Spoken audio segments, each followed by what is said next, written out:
Statistika maħruġa miċ-Ċentru Ewropew għall-Prevenzjoni u Kontroll tal-Mard tpoġġi lil Malta bit-tieni l-ogħla rata ta' ttestjar għall-Covid-19 fl-Ewropa.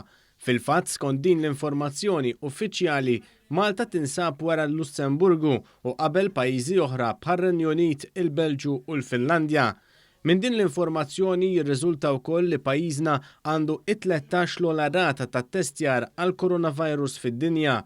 Skont informazzjoni riċenti sal-11 Ottubru li għadda stess, pajjiżna wettaq 3336 test għal kull 100,000 persuna. Permezz ta' investiment fil-qasam tas-saħħa ta' kuljum pajjiżna qed jagħmel viċin 3,000 test għal Covid-19. L-awtoritajiet tas-saħħa kontinwament qed jappellaw lil Maltin ikomplu jittestjaw ruhom għax dan huwa l-aħjar mod kif iżżomm kontroll fuq l-imxija.